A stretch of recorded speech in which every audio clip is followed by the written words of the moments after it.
Okay, welcome to the Tuesday afternoon meeting, BOCC.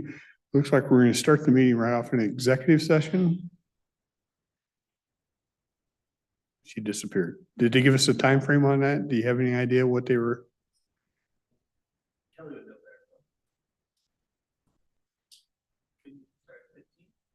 Contract negotiations for 15 and go from there? Okay.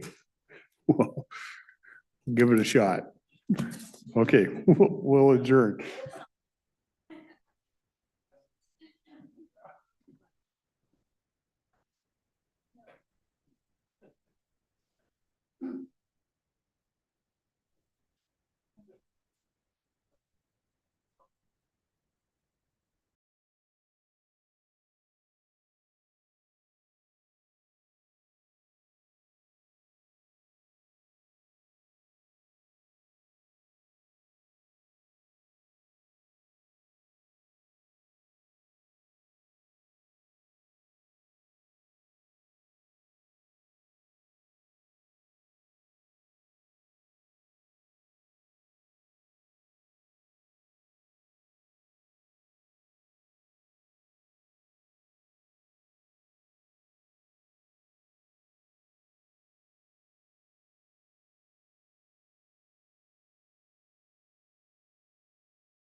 The board is extending the executive session for a period of 5 minutes until 1:53 p.m.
Okay, back from executive session, no actions taken.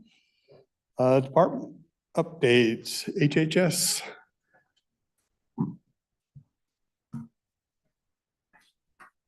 I will interject while you're handing that out real quick that I do have a commitment over at Hall of Justice at 3. So if we run long and you see me get up and leave, it's not anything you did. And I know Turwa is one of the last ones, but I did hear Turwa over at Longview Council last Thursday, so I am aware of what they're going over. We will be brief. Gina James, Health and Human Services. We just outlined a couple of things for today to touch on in our different program areas on the agenda here. So the first item, we've talked about this briefly the last couple of months, a food program RFP we issued to get our food database transitioned from an old access database into a SELA, where we do our other types of permitting out of. So we issued an RFP for that. We got 4 responses to that. For us, there was a clear company we wanted to move forward with, who is GovPath, who happens to be, has some experience with the county. And so we'd like to move forward with that. If there's any questions from the board, we're happy to talk through that more. Otherwise, we would kind of look to start developing a contract with them. That would come to a Tuesday meeting. Just as a reminder, we started looking into this. We were allocated some grant funding from the state that can help with some infrastructure type projects, and we identified this as a need for us in our food program. So the cost to do this is covered by that specific grant from the state, and the cost came in well under the grant. So we're excited about that we may be able to even cover some unanticipated costs that sometimes happen. It sounds like they would be able to start fairly quickly, and it would take a few months for the project. So any questions on that? No? Okay.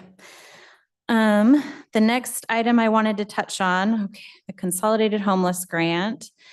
So this is that 2-year, it runs July 1 of 25 through June 30th of 27. This is the $11.7 million grant that we got from the state this year for housing and homeless services.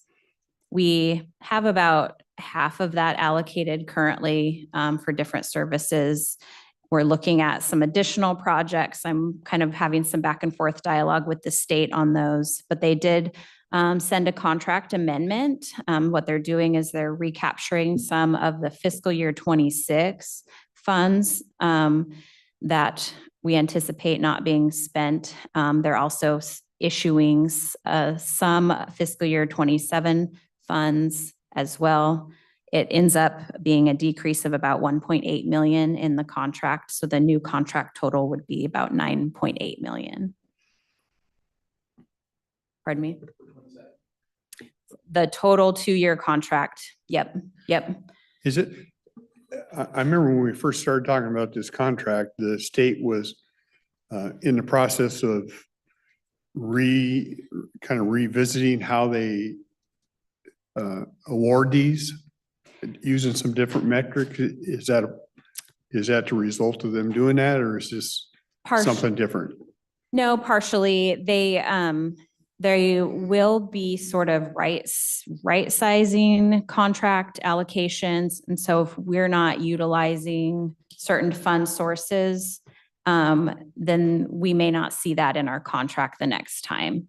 And so, they're recapturing 26 funds that we don't anticipate spending before June 30th of this year. And then moving forward with probably all the counties. Yeah. Yep. They're doing some shifting. They will likely reallocate those funds to another county.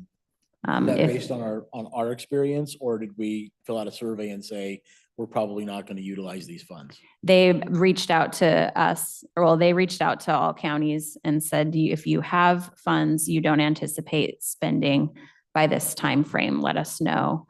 And they're going to, recapture that so they can be utilized elsewhere. Okay. So.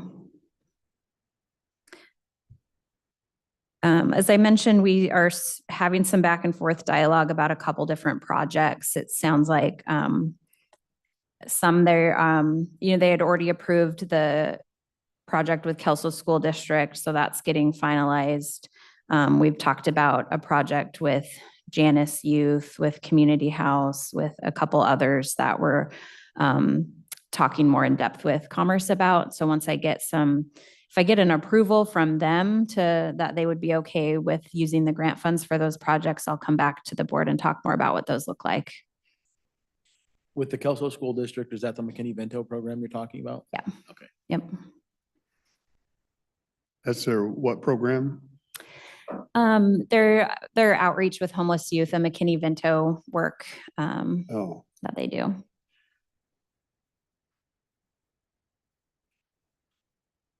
Well, we'll look at that contract, right? Yes. Yeah, it actually should be getting on the schedule later this month. The agenda. Okay.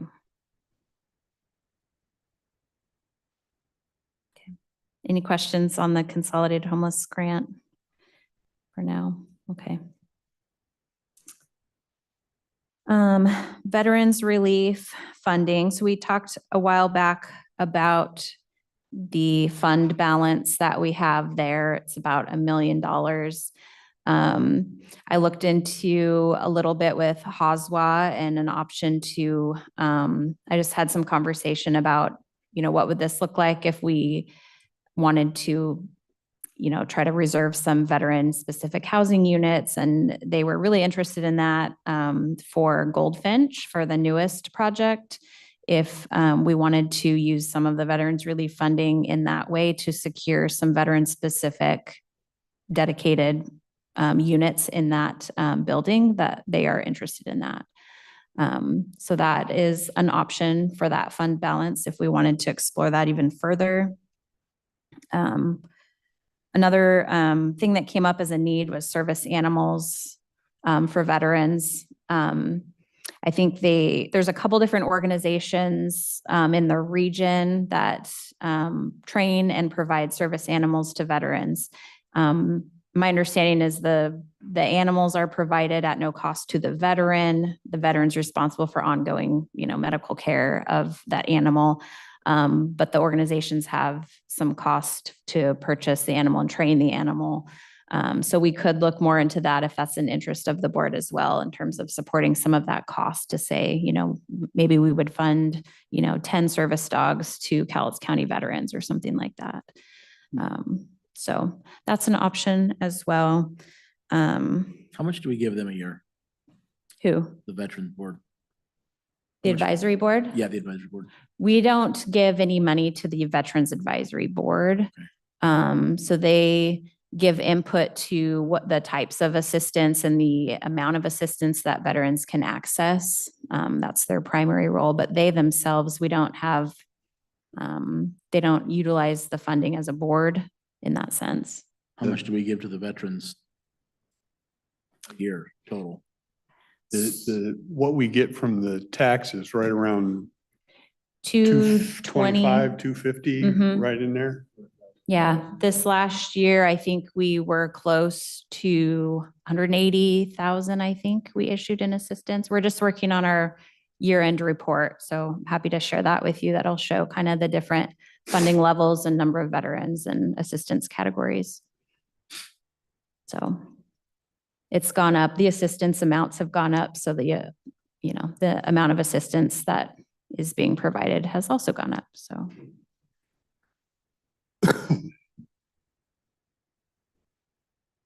Never thought about the service animal concept.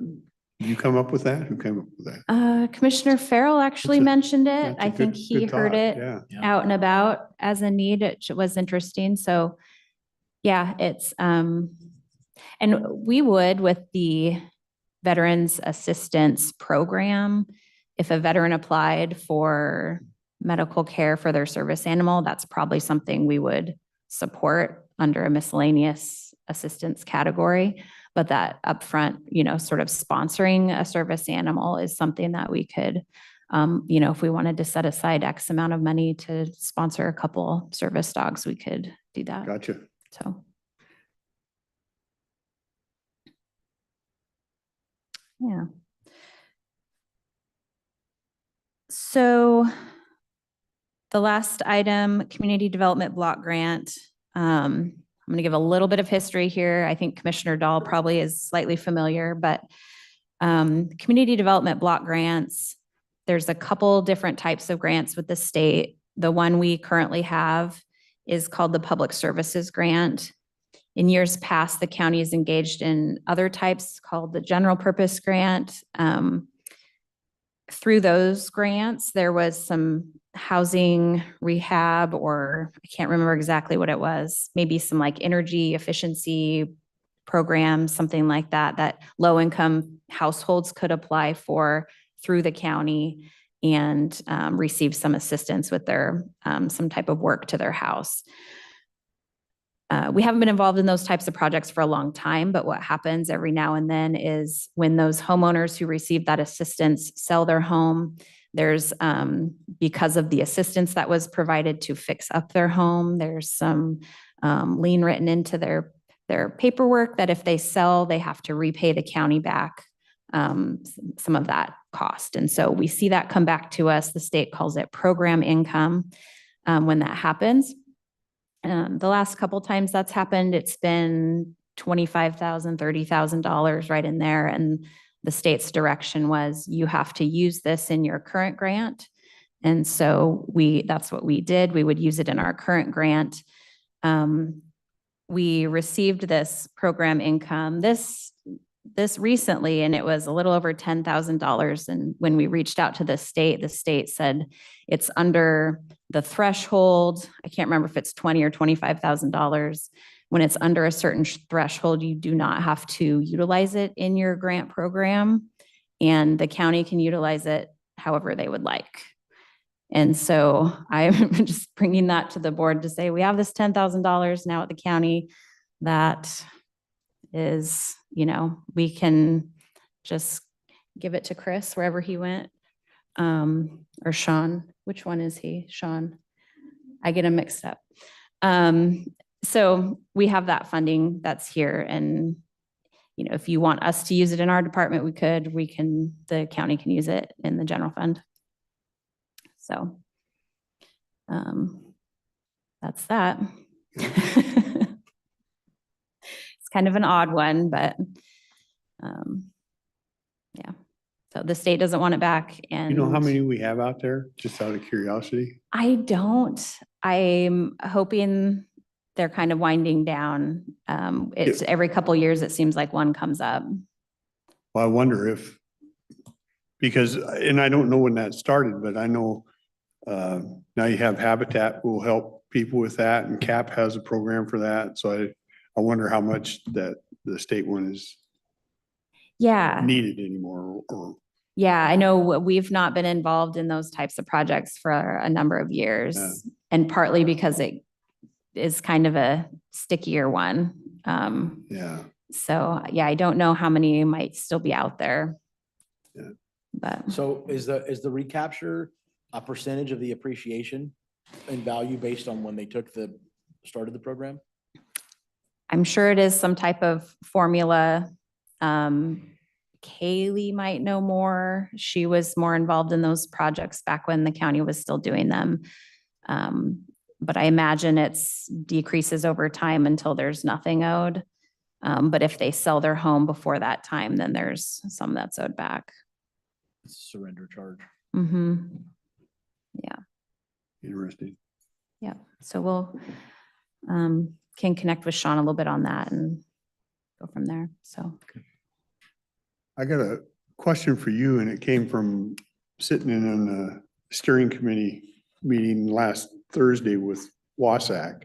Mm. They were kind of going over the budget, and what they said was the Group B funding has been pulled from the budget. Mm, So there's no Group B funding. This is for our water systems. okay. And that, so the options is the county can pay for that option, or you can have the state do it. But what I'm hearing is if you ask the state to do it, it can take forever for these people to get permits and whatnot. So I don't know, maybe we want to just look at how to handle that. I don't even remember how much we get from the Group B funding. It's not a lot. 20,000. So it's Yeah. not a ton of money, but It's not a Okay. ton, but we'll definitely, that's the first time I've heard that actually, that it's been pulled. We had thought it would probably decrease again because it went down once already. And so, yeah, we'll look into that and figure out what that looks like. yeah, if it really, I don't have any reason to believe Wasack is not telling me the truth, but my bigger concern is if we're providing a service with this and they have an expectation and it gets done in 3 days or whatever, Mhm. and we're gonna turn it to the state, it doesn't get done for 3 months, I have a concern with that. Yeah, Group B systems fall to counties. And I know that the state offers, they have a fee structure and they will offer to charge their fee structure if counties don't have a fee structure set up. We do for Group Bs, and we've offset because of the grant funding for those costs. And so it may be that we have to re-implement the fee, and we may need to look at the fee amount this next year too, to see if we don't have that other funding to help, then we may have to look at that. Okay. So, but we would look to see how we can do it here locally before relying on the state. Gina, I don't know if this is a question for you or not, but I've actually fielded quite a few phone calls from elderly citizens on fixed incomes concerned with the cost of their utility rates, water and that kind of stuff. Mhm. Are there grants available for these elderly people who are on these fixed incomes that their utilities are just skyrocketing and they don't have any? Because we have grant funding for everybody else. I mean, homeless people can get it, all sorts of stuff. Is there anything for those citizens who are, a lot of them are homeowners paying taxes on a fixed income and the Mhm. utility costs are just skyrocketing? Yeah. Not, not that comes to my mind, not through funding that comes through us. I don't know what type of assistance, if the PUD or CAP would be the two that I would probably refer people to. No, okay. Yeah, that's a tough one. There's less assistance available for homeowners. Yeah. Yeah.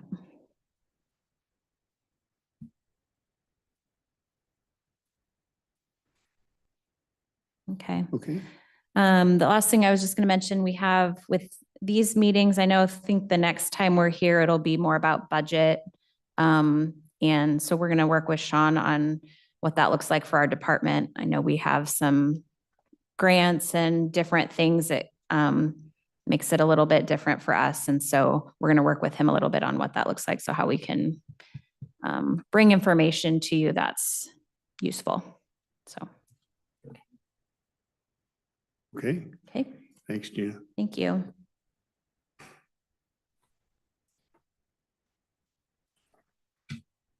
Public Works.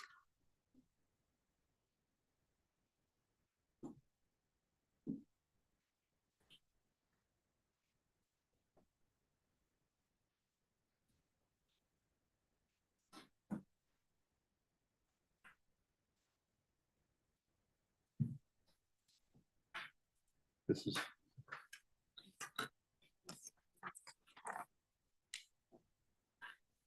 For the meeting I'm going to? Oh, this is just different. Okay. Okay.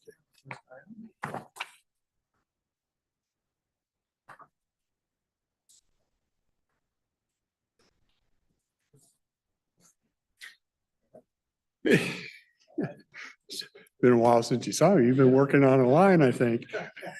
That's been a while since Yeah.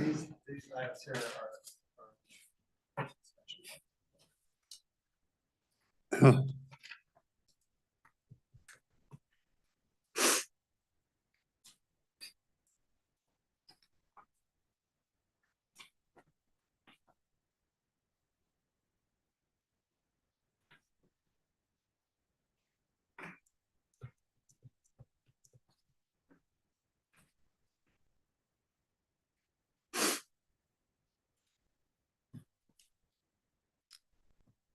Good afternoon, Commissioners. Mike Moss, Public Services Director.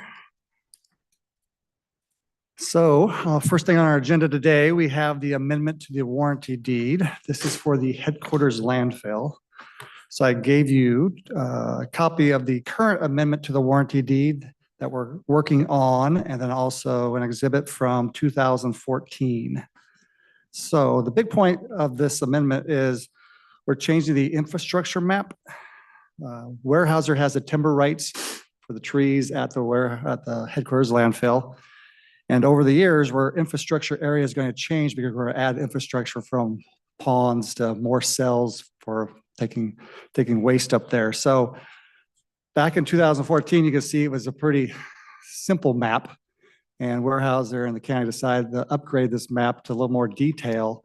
And the very last page of what I gave you is the detailed map. So all we're doing is upgrading the map to really show our progress in the infrastructure, adding more cells, and then also shows the area that's more cross, the one that says timber reservation.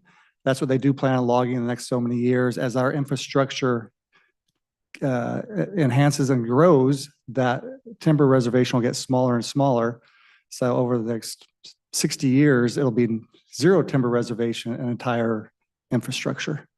So I would guess that this will probably get updated every 10 to 15 years as we get additional infrastructure at the landfill. We'll update this map with Weyerhaeuser. So it just continuously shows what their timber reservation is. So everything else stays exactly the same. Are the boxes the same? Yeah, it is a hard map to go off So of. this box 23 is the same here, Yeah, right? correct. Wow, yeah, it's really expanded from that last map. Yeah, and there's really a simple map in 2014. This is when the county initially purchased this from Weyerhaeuser. So we just, mainly Weyerhaeuser came to us, said we'd like to have a more detailed map. So our GIS department worked on this map, and then our survey team, we walked the property, and the survey team went through all the legal description, which is what mainly what I handed out to you is. Everything seemed up to speed. This is actually in legal's hands right now. I got a chance to send it to Doug. So hopefully in the next couple of days we get approval, and then we'll put it on the agenda for you guys. But nothing big other than just an update to the map is all we're changing with Weyerhaeuser's agreement. So can this map still expand, or is this? Nope, it? that's the outline is the That's it. 300. That's it. That's our 300 acres right there. Okay. Unless down the road you buy additional property from Weyerhaeuser. Yeah, okay. And are each one of those little squares inside that area, are those cells? Nope, that's just that way that's just how they did it on a grid. Okay. Yep. So they are actually having 2 active logging sites in that timber reservation. Actually already started one, and the other one will start later this summer. So we're using the main 1600 line road along with all our landfill trucks. Through So a there. little additional traffic up there right now.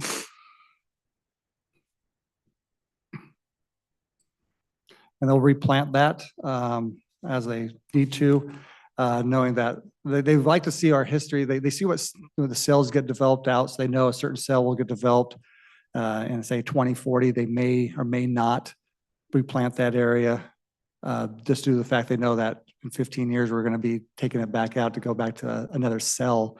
So they look ahead to see what years we're going to go into all 22 cells we have at the landfill for replanting purposes. And we also have monitoring wells, and some of that timber reservation, they have to work around those too. So we have all those marked, and they've already found them all, and they have to stay stay away 50 feet from those monitoring wells.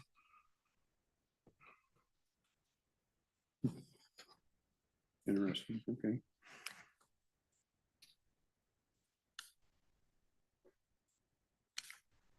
So if when we get approval from Doug, we'll either next Tuesday, the following Tuesday, we'll put it on the agenda.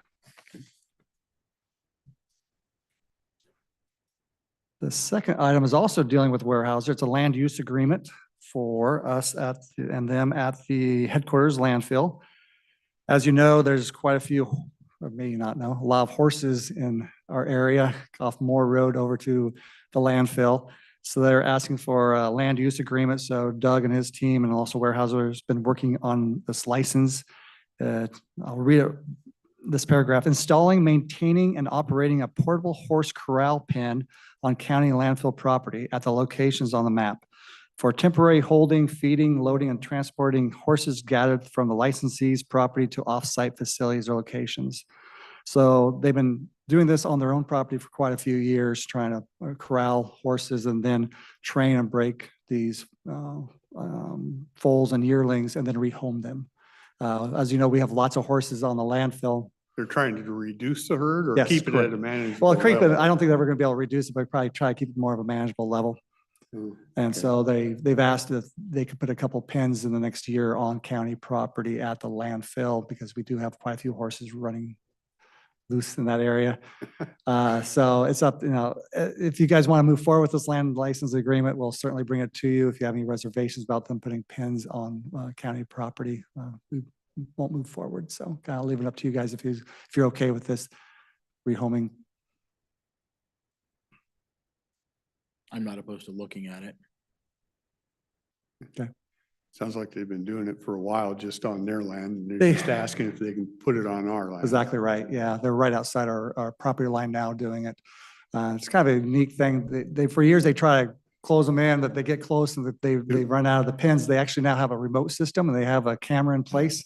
So when they get the right animal horse inside there, they actually have a button from their office and it actually automatically closes the gate and they get the right one in place. Well, can they still be responsible for, for any liability issues that Yeah. come up? Yeah, that's what's, Okay. this is a fairly large document I have from legal on this. Yeah, Is it Weyerhaeuser's not actually doing it? They're contracting with somebody, right? correct. That is correct. Yeah. It's Weyerhaeuser's contract. It's a third party that's doing it. And if they get done using it, they're gonna remove all the facility stuff they install? Yeah, it's just it's a portable fencing Okay. corral. Yeah. So, okay, moving forward. Okay, great, thank you. Third, the large item, leachate line update. As you know, we've been dealing with a plugged leachate line, which is bringing the wastewater from the headquarters landfill down to, actually the vault is behind Public Works and then it runs over to Turwa. We've had a plugged line, it'll be 3 weeks tomorrow. But we've made some great progress the last 2 days. We're actually working on our last 2 known plugs right now and hoping to be able to turn pumps on tomorrow, which is great timing with the weather that's coming in place. The ponds are getting fairly full. We're about 1.7 million gallons in our second pond. Our first pond is full. Our capacity is 2.5 million. So about 800,000 gallons left. We've been running trucks, tanker trucks from the leachate ponds to our location at Public Works for about 7 days. We've run about 1.7 million gallons off the hill in tankers, and we're going to run them all the way at least through Friday, depending if we get the lines open or not. So at least through Friday, we'll run about 3 million gallons down the hill in tanker trucks. So a lot of extra volume, unfortunately, on Headquarter Road and South Silver Lake Road. But without that 3 million gallons coming down the hill, we've been overflowing quite a while ago. We've had a lot of different agencies helping us, City of Longview, Beacon Hill, then of course, a few different contractors with us, working 6 days a week, sometimes till midnight, 2 in the morning. Trying to find these plugs, get them open. When we move to the next section, we put cameras in the line, mainly from Beacon Hill in the City of Longview, scope the line, find our plugs, open it back up again, then we keep moving down the line. So we've been working in a major section. You probably see it near I-5 on the east side of I-5, the old Pacific Highway there. We have like a 3-mile, 4-mile stretch where we've had most of our plugs at, but we feel fairly confident that we'll get the last couple of the day, I said earlier. And hopefully tomorrow morning, hit the buttons and we'll have some leachate coming out at the Public Works vault. So fairly expensive task for us. We haven't got final numbers yet, but I'm guessing we're probably nearing $500,000 so far in this trucking and repair. Mike, are we taking the opportunity to insert outlets at these sections so that we don't go through this again? Not yet. Right now, it's kind of like put it together and get it running, but we know where our low spots at and would like to put vaults in there this summer, be able to clean those areas out. We're also right now are putting valves in to be able to shut the line down. Currently, there's only one valve at the very bottom of Headquarters Road. So when we want to run leachate or have an issue, say there's a break in one of the ARVs, which we've had in the past, you have turned the pumps off at the landfill, but all the water comes down from the valve at Headquarters, kind of has to come out somewhere. This way we have multiple valves on there, so we have breaks, we can actually turn it off at that location. So that's what we're doing now, but we need to go back and put real cleanouts in multiple sections. And now knowing where our plugs are at, those are probably the best spots for our cleanouts. Well, we're gonna try, it takes a little bit longer time to put those in. So we're gonna do that during the dry season. How many cleanouts do you planning on installing? I'm gonna have the engineer help us on that when we get to that point. I don't know if it's every mile, we'll probably bring in some experts in the field and kind of tell us where we should have these cleanouts at. There'll be multiple in the flat land. Right now, we don't seem to have a lot of problems on Headquarters coming down. It might just because of the head pressure and the volume you have coming downhill. But once it hit that flat down there, that's where we had our issues at.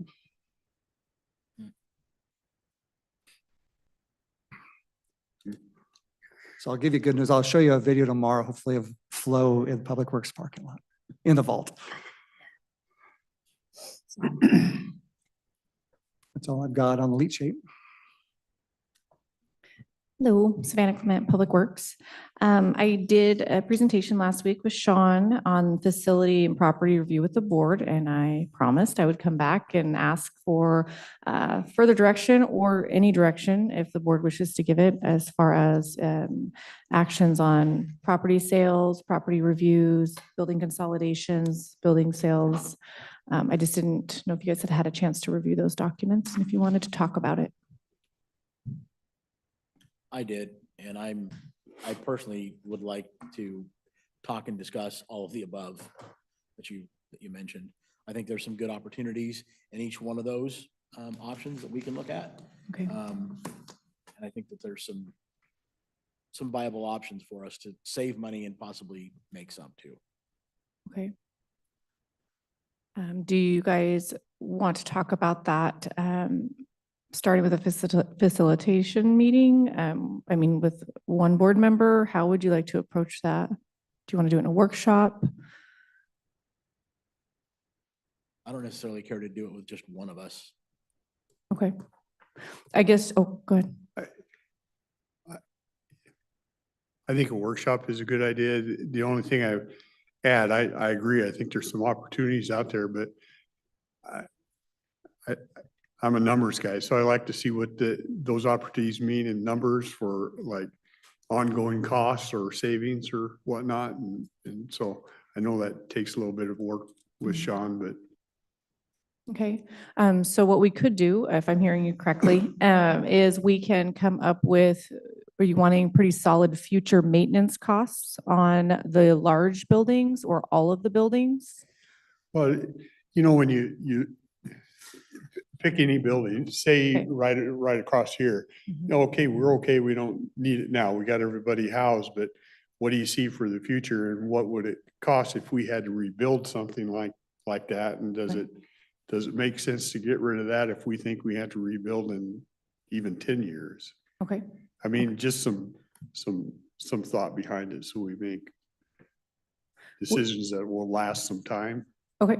Would the board like us to pursue market value pricing on any of our vacant properties that we listed?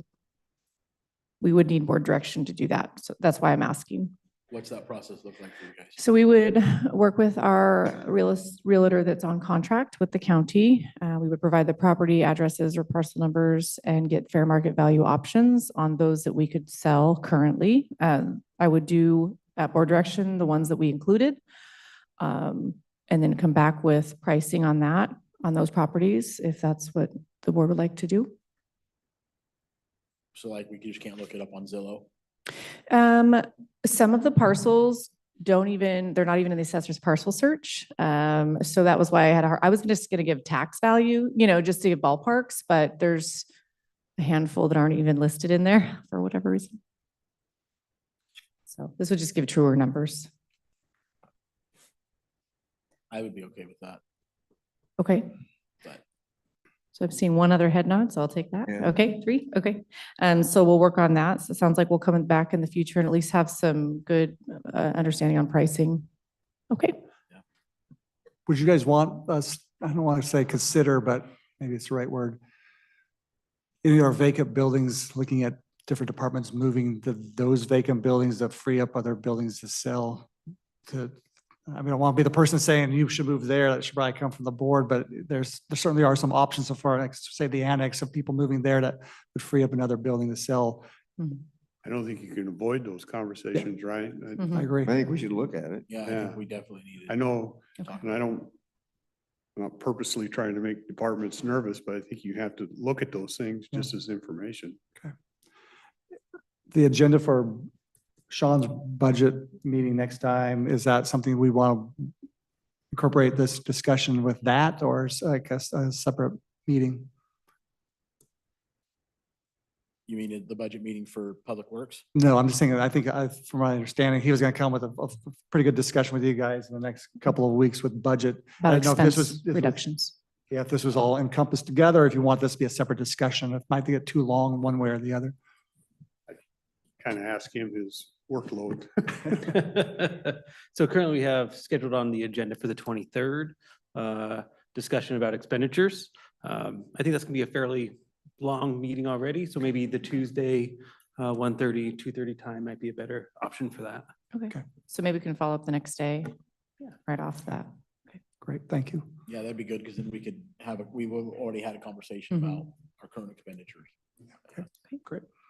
Okay. All right. We'll have Sean work on that. Just kidding.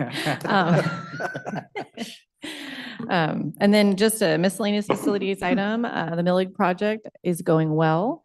We met with our project manager today. Kelly was also at that meeting with our contingency fund. So that's looking, everybody, really good. So we're expecting returns on that project. We do have a couple items that we've asked Millie to look into, some other items that were cut before we started the project. For example, one of those items is that evidence storage room at the bottom floor that used to be the gun range, putting in some kind of heating, cooling, temperature control in there. So we're looking at moving forward with that so they can actually store documents and we don't have to worry about mold and air quality issues in there. So that's just one of the smaller projects we're looking at. Since you're going there later today, you'll see that we've removed that big ugly duct on the side of the big you did? ductwork that ran Off up. the side of the building? Yes, that's gone. Wow. There's some really pretty plywood there now, just covering the vent, but that'll also be gone soon. So no, I mean, I hate to get ahead of us, but I think it's going well and I'm excited for the project to come to a close and we're looking at end of April, beginning of May. Really? So yeah, pretty exciting. So that was my Millig update. Well, and so you're aware also, Savannah, the feedback that I have personally received from a lot of the people that have been affected by it, Mhm. it's been positive. They appreciate the effort that's being made to accommodate them, and you guys are doing a good job with it. Thank you. I will share that with the facilities and IT teams. Thank you. All right.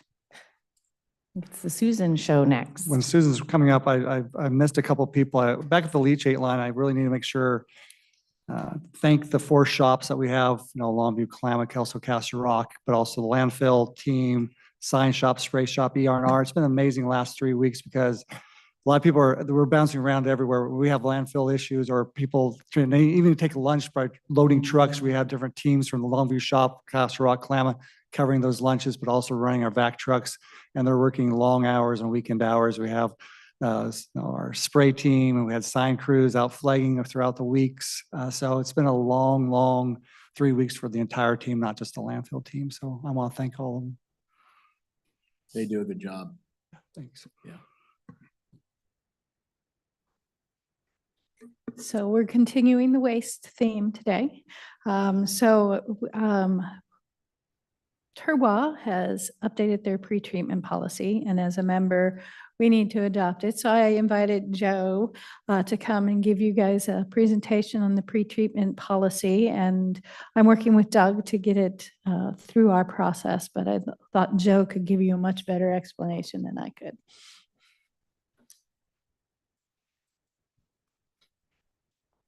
Your choice. Probably better because I think they pulled up your, yes.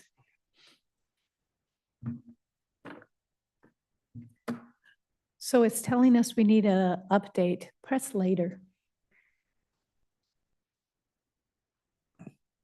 Ignore the check engine light, just drive on. I don't see the presentation, Kelly.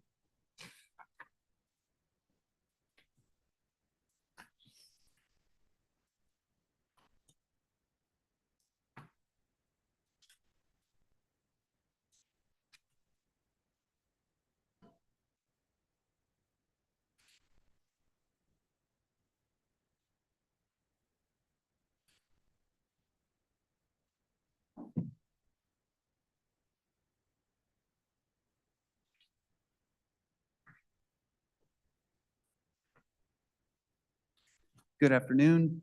My name is Joe Jordan. I'm the general manager of Turwa. And as Susan said, I'm here to present on the pretreatment policy update and request adoption with the county. To start, I'll do a really brief overview of the Turwa.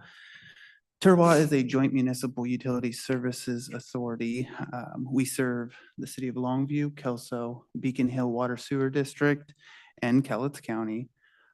We are governed by a board of directors and operating board from the entities that we serve. The operating board meets monthly and consists of like professionals,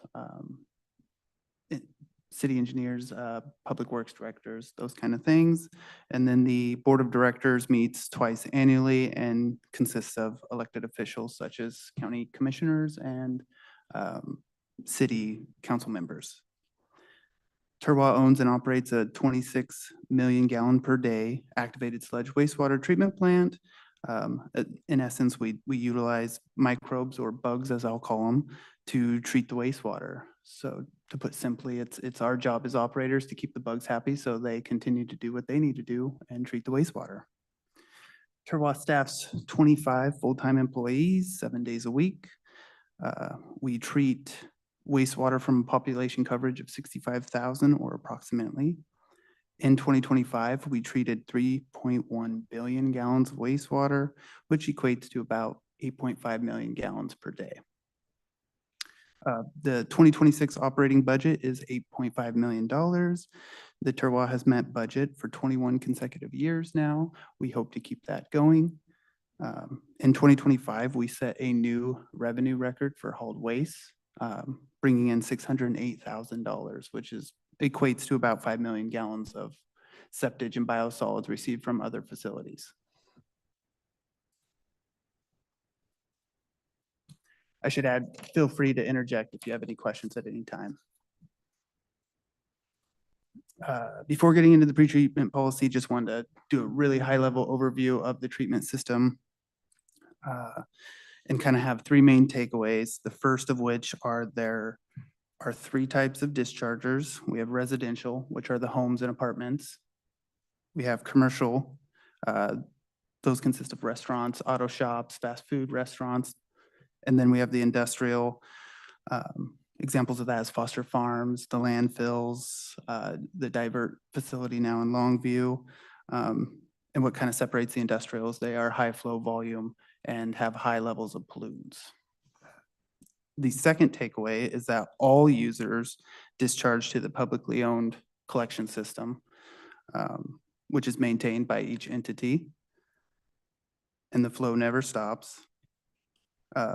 Turwa receives and treats all the wastewater. Sorry, this is the third takeaway, is that Turwa receives and treats all the wastewater from those users, and with that creates two products. The first is our effluent, which we discharge to the Columbia River, and the second is our biosolids, which we beneficially reuse or land apply on agricultural fields. Both of those products are highly regulated and have specific pollutant limits. Can I ask a quick question on the biosolids, just because it interests me? I know you came in one time and showed the stuff you send like to Eastern Washington for farmers Mhm. and whatnot, but you were working on a better one that could almost be like sold through a store for somebody putting in their flower bed. Yeah. Are we, We aren't quite there yet. Okay. We're in the middle of that project. As of right now, that is supposed to conclude in October of this year. oh, And then okay. that's kind of one of the last aspects is that it's using a drum dryer system. And yes, it'll make a tiny little pelletized product that we could market. Okay, going into the purpose of the pretreatment policy, essentially it complies with all state and federal requirements. The Department of Ecology and EPA require Terroir to protect itself, which I think is a good thing. In addition, it protects Terroir's facility, the entity's collection system equipment, microbial processes, and then staff from any harmful discharges. In addition, it promotes and ensures that local businesses and industries are using best management practices, which in turn lowers maintenance costs for Terroir and the entities.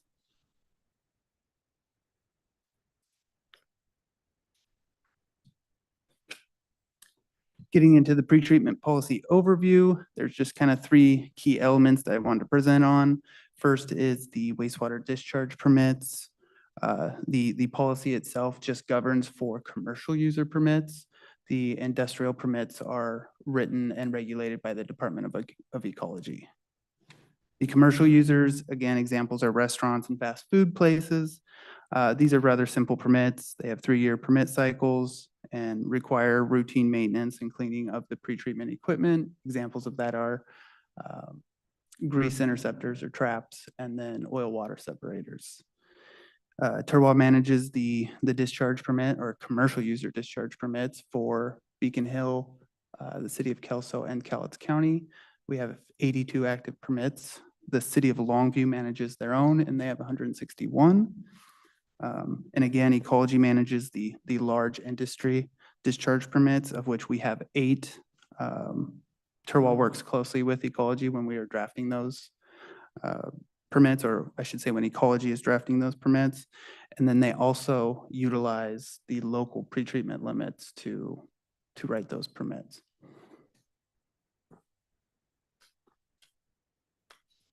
The second element of the pretreatment policy is the industrial user surveys. These are conducted annually as required. And really the purpose of it is just to identify any new commercial or industrial users to town. For the most part, I don't think anyone's going to miss those coming to town. If a large industrial user is found, we report it to the Department of Ecology for them to then assess whether they need a permit or not.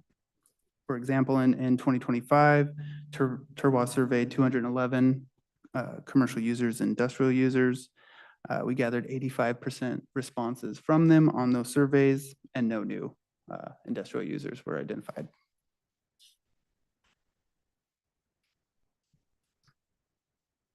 The final element is that the policy establishes local discharge limits. These limits apply to the industrial and commercial users.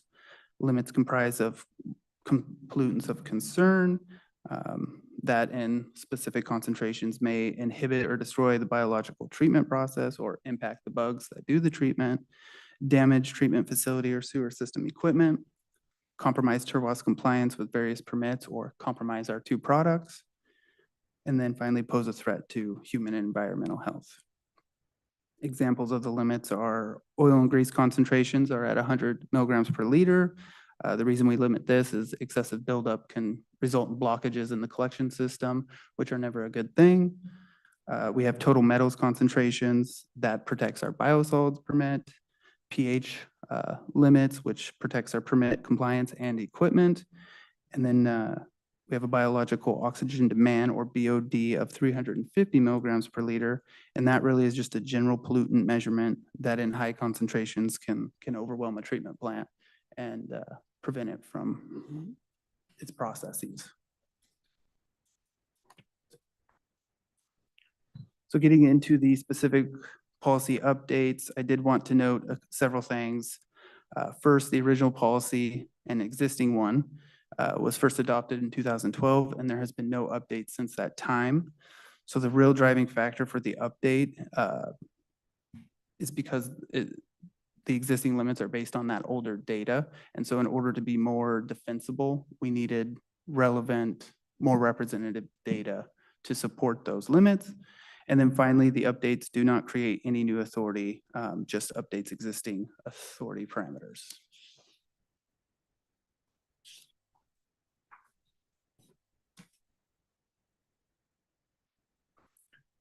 Okay, so for the first update, that is. Before yes. could you go back one? Yeah. With regards to the permit, is it something that we're wanting to update the permit because of the environment that we're in? Like you said, it's more defensible. Mhm. Or is it something that you're seeing that because of the water treatment, the results that we're getting are not as efficient as they could be? What's the actual reason for the permit outside of, is it just to be more defensible should something happen? Or is there a legitimate issue with regards to the treatment of the water that is causing that we need to update that permit?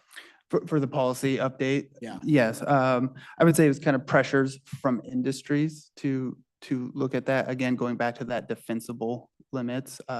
As for the treatment plant itself and processes, I would say we're good. We routinely meet our permit parameters well within. So is there scope. anything in this new update that is going to add more constraints and more legislation, more garbage to what you're trying to do? No, I No? do not believe so, no. That's a first. That's good. So I'm going to interject for a moment just to let you know to the way they updated this, the pretreatment, the actual physical limits is they did have Gibson Olson do a whole study on what different limits and how it impacts the processes within the plant, such as the BOD and the ammonia impacting the bugs and their processes. So that's how they started developing the new limits, because the old policy just had a 350, let's Mhm. say, and now it's average 350 and you can have an occasional spike. So it actually helps the industries to some extent, the revisions that we've made. While also with the study ensuring that we're protecting our infrastructure and our treatment plant. So yeah, just kind of expanding on exactly what Susan just hit on, the local limits were updated based on a study conducted by Gibson Olson. And again, that study focused on pollutants of concern with high variability, which is that BOD, biological oxygen demand, total suspended solids, and ammonia. And then it assessed Turwah's current treatment processes, its limitations and our removal efficiency, and then took that information and was able to establish the new discharge limits by considering the four factors listed there, protecting Turwah's discharge permit compliance, our two products, allocating a fair portion of the system capacity to current dischargers, while also allocating a fair portion to future growth. And then finally ensuring that there's a safety factor, just so we don't end up in an untimely plant expansion.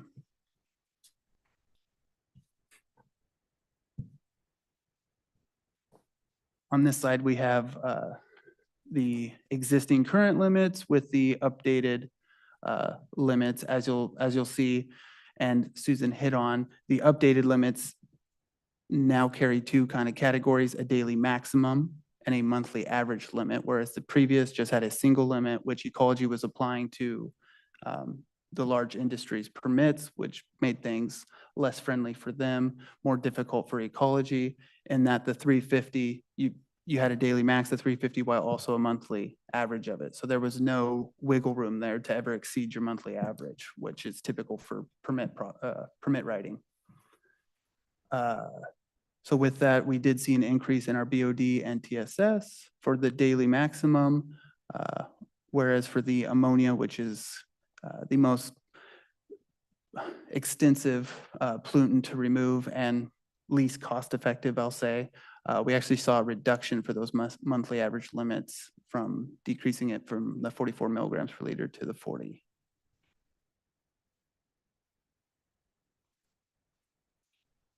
Okay, moving into our second update. We incorporated the King County Volatile Organic Compound, or VOCs, discharge levels. I do want to hit on, these are levels, not limits, and I'll kind of explain what that means further on. But to start, I'll just briefly hit on what are VOCs. Essentially, they're man-made or natural occurring compounds that very easily deteriorate. I listed a couple examples of them. And again, in high concentrations, they pose a risk to the treatment plant process and human and environmental health.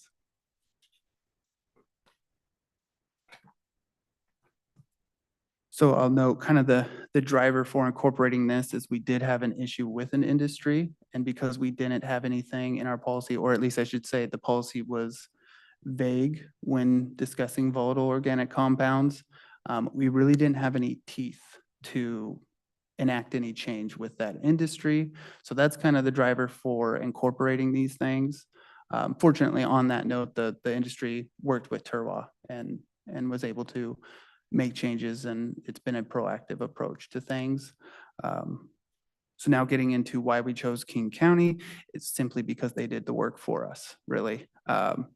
What they did is they identified commonly used VOCs in industries, and then considered the permissible exposure limit of each VOC, or essentially what a human can come in contact with each at a safe level, and then back calculated that from a gas state to a liquid state, and then was able to develop those levels of those safe levels in wastewater.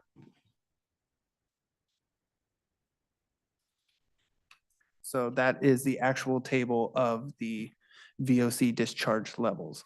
And again, these are levels. So these aren't hard limits, meaning if an industry discharges in excess of this, it won't be a permit violation as much as it will just enact corrective actions to lower the levels and get them back to a safe level. Oh, I'll also note that because it was based on the PELs, or permissible exposure limits, this isn't something that needs to be frequently updated unless those levels are updated, which is very rare. King County has not had to update this since they enacted it 15 to 20 years ago.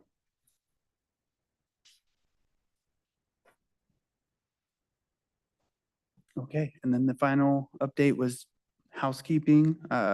Specific items with the housekeeping was updating the hauled waste definitions now with our new upgrades and an increase in receiving hauled waste. We wanted to make sure we updated those definitions and requirements to better reflect current practices.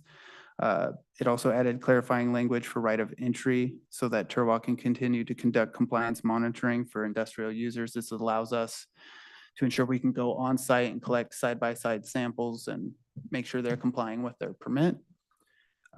It also updates the discharge permit process to better reflect current practices. I should say the commercial user discharge permit, and then updates titles and references.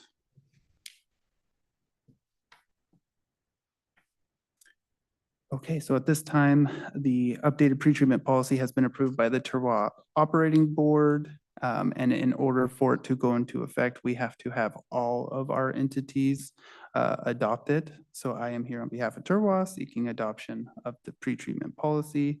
I'll note that I've presented to the City of Longview. Public hearing for that is this Thursday, and you guys are the second entity I've presented to. Any questions? If a municipality is not a member of Turwa, what's the process for them to possibly to become one? Let's just say Kalama, for example. Is it possible for them to, would we pump water to one of your stations? What would that look like? Yes, I think that is possible. I think that would be a pretty extensive process. I couldn't outline it for you though. because I noticed on there that you talked about expanding your footprint. One of the things that was on there, I know that Kalama and the port, they have that sewer treatment plant right there in the parking lot of the McMinimans. Mm-hmm. And there are certain days when it's not too pleasant to get out of your car right next to that thing. And so I'm not speaking on their behalf. I was just wondering if that was something that if you guys would put a treatment plant, you know, if they would have to pump it to you guys, what that would possibly look like. I'm sure there's a lot of engineering and planning that would need to go into it, but I wanted to see if it was a possibility. Yeah, I don't think it's an impossibility. And then to kind of expand on that example, we do, Turwall receives and treats Kalama's biosolids to, I think, kind of help alleviate the issue that you highlighted. Okay. Mhm. Susan, thanks for the S-bar.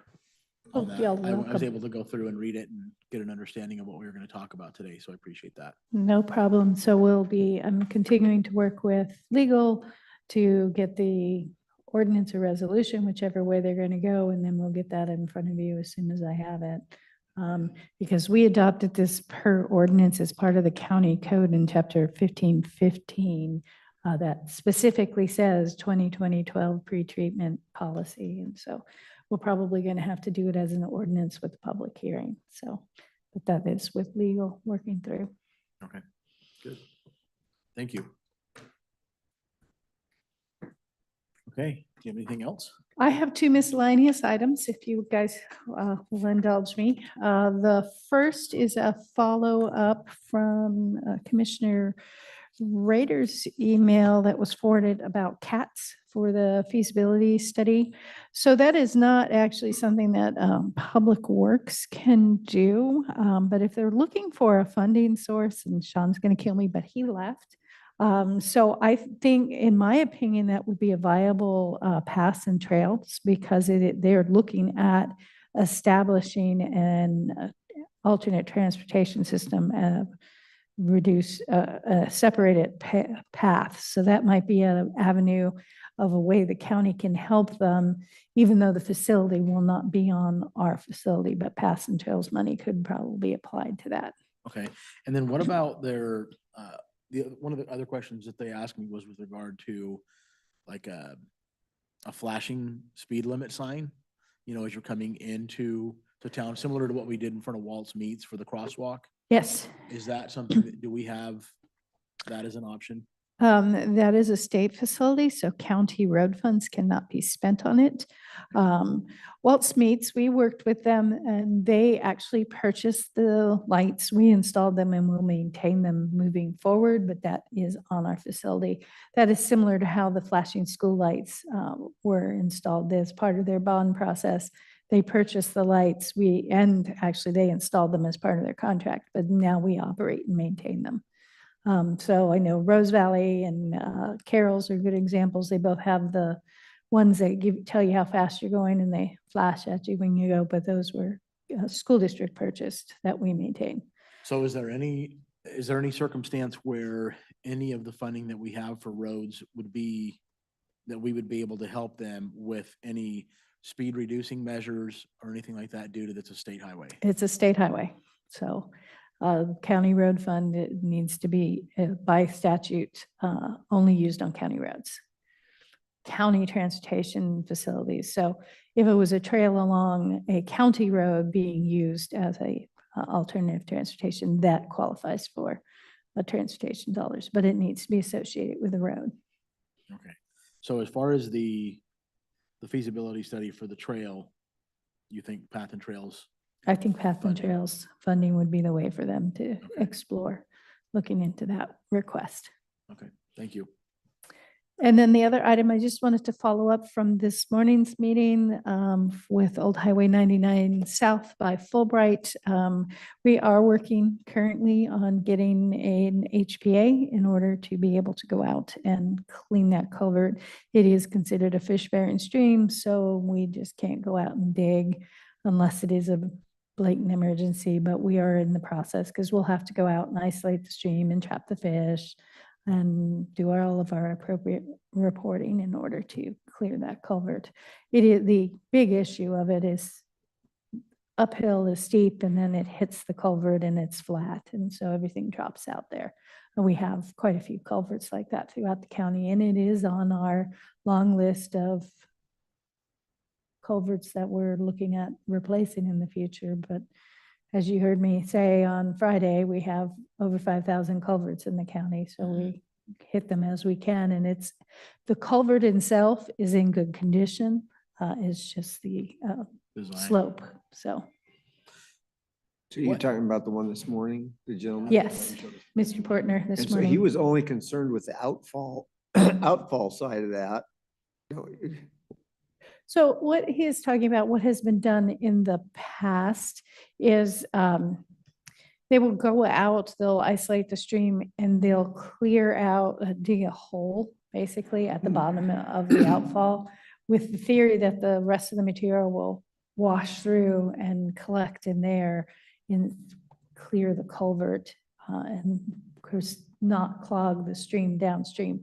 The culvert is very short. It's a 4 or 5 foot culvert, so you cannot get any equipment in there.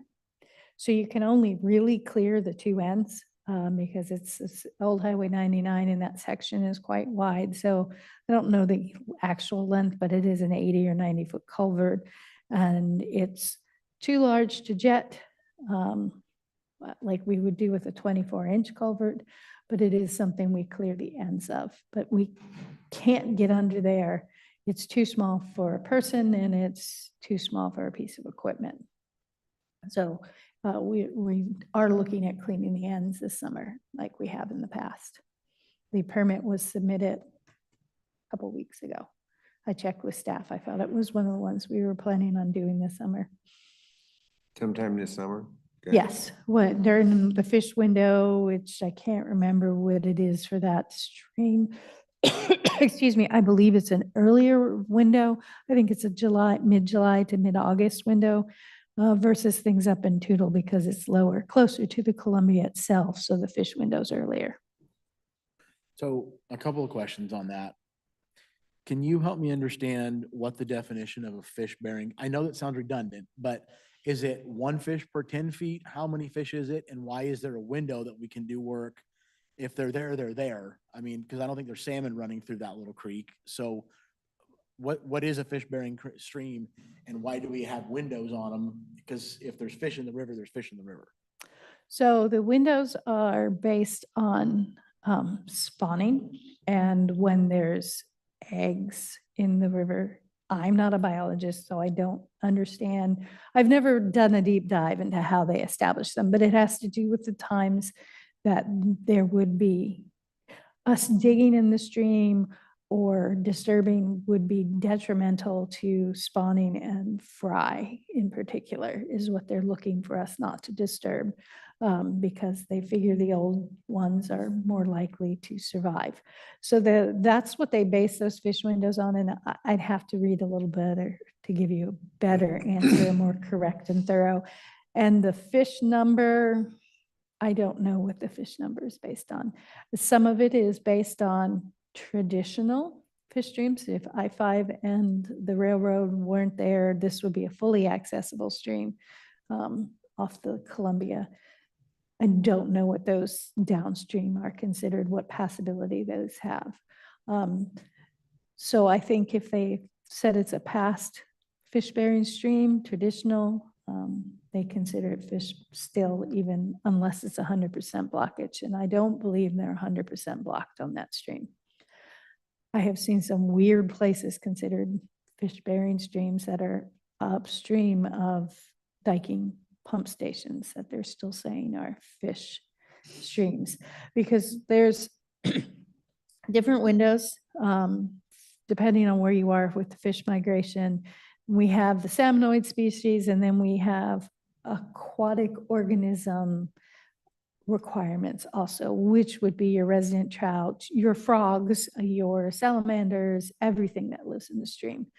So even if it's a stream that doesn't have the summer and fall and spring spawnings, they still have requirements because you have to treat the aquatic organisms and make sure they can pass. That was going to be my next question because take the Kalama, for example. there's fish spawning in there in the winter, the fall, the spring, and the summer. Mhm. Steelhead and salmon, throughout different times of the year. So I was just wondering what logic was being applied to that process. So Yeah. Okay. Biologist logic, I can only guess some days.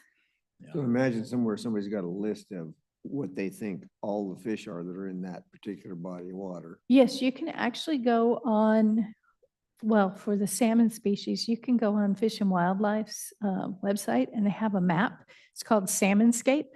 And you can zoom in to our area and click on fish species and they have them listed: fall trout, kokanee, spring, chinook, and click on them and your stream will light up different colors depending on if it's presumed, if it's spawning habitat, if it's known habitat for the different species.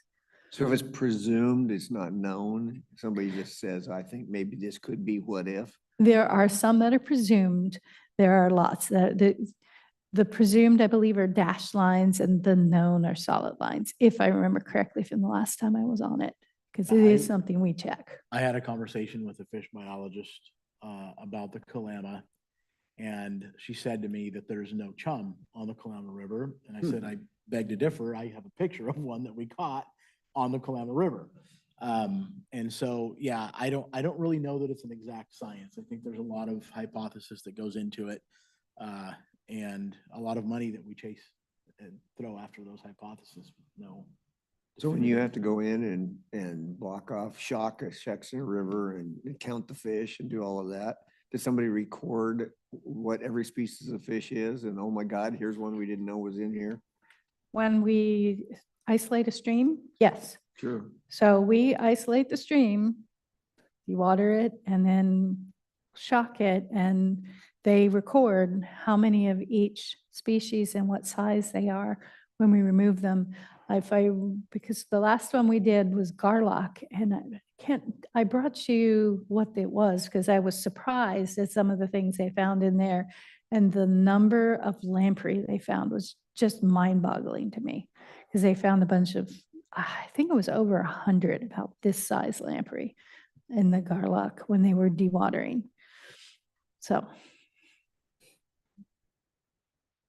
Interesting stuff. And you have to report if you accidentally kill one. During any process? During this process, you have to report when you're shocking and removing them. If you have any mortality, it is considered reportable. So killing a few, you're okay. But if you kill too many, they'll ask you what was wrong with your shocker. So. Okay. Anything So else? That's all I had, unless y'all had more for me. I don't have anything. Okay, thank you. Thank you. Yeah. Thank you. Kelly, do we have anything else? No? Okay. Well, thank you all. We will adjourn.